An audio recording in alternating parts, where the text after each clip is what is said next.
એટલે ભાઈ 3 કિલો ડુંગળી 3 કિલો ટમેટા દઈ દે. અને આમ જો વાડીએ પ્રોગ્રામ છે, કાલ સવારે મને ગાયલું દેવું ન કરતો. બીજું શું જોઈએ હવે? બીજું બીજે થઈ લેવું. એટલે તારી જેવી હડેલી નો નાખતો, હારી હારી વીણ છે. જો તો આટલા મરસાઈ થઈ જાય ને. તારો બાબા મરસી છે, હવારે ભાંભોડા નાખી જાય પછી. એટલે સીધી તો બહાર રાખતો. કિલો કાજુ, 500 દ્રાક્ષ અને 500 બદામ. હવે આમાં કઈ થોડા કાજુ બદામ નાખવાના હોય? કારીગર તું છો હું છું? એટલે આને કેને સાનો માનો ઉભો રે. અય માર મામાનો છોકરો આવ્યો છે ને તેડતો આવું. હા જા ને. એટલે તમે ક્યાંક મારું એસ્ટિમેટ નો તોડી નાખતા. એટલે ભાઈ ચટણી, મીઠું, હળદર, ગરમ મસાલો, હિંગ અને 2 કિલો તેલ નો ભૂલતા. આને ને કોઈ દી પ્રોગ્રામમાં જ ન આવે, નકરા ઠામણા ધોવરેવા રાખે. એટલે મને ડુંગળીની એલર્જી છે, એના સુધારવા ક્યાં બેહાર્યો? એટલે હજી તમે કરી નથી રહ્યા અને તું હાથિયું ફટાકે ભાઈ રાત નથી કરવાની. મારે છોકરા ઘરે વાટ જોતા હોય. એટલે કરશન બાઠિયો તો બહુ ખરો હો. એટલે કાજુ બહુ મીઠા છે.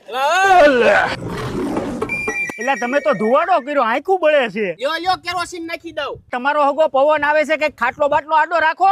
હા ભાઈ આ લ્યો ને હવે. મારું નામ છે કરશન.